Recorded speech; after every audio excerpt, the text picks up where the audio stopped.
Maswerteng tanghali po mga ka-STL. Narito na po ang resulta ng STL Batangas. Para sa araw na to, first draw May 15, 2025, araw ng Huwebes.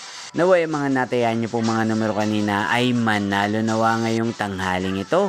12 PM. Kaya't kunin niyo na po ang inyong mga tickets. Narito na po ang resulta.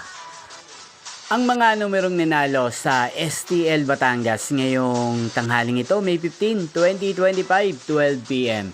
First draw result, 36 at 35 in exact order. Sa lahat po ng tumaya kanina sa STL Batangas para sa first draw ng 36 at 35, congrats po sa inyo, panalo po kayo. At ngayong tanghaling ito sa STL Batangas, sa atin pong shoutout si Ate Ruth Ann ng Batangas. Shoutout po sa inyo, Ate Ruth Ann. Sana po ay swertihin na ang mga numerong tinatayaan nyo sa STL Batangas. At sana nasa mabuti po kayong kalagayan. At sa lahat po ng mga taga Batangas dyan, shoutout po sa inyo. Hindi pong napanood ang resulta ng STL Batangas sa channel na ito, Roderick Hernandez TV. Magkita-kita pong muli tayo mamayang 4:30 PM. Thank you for watching.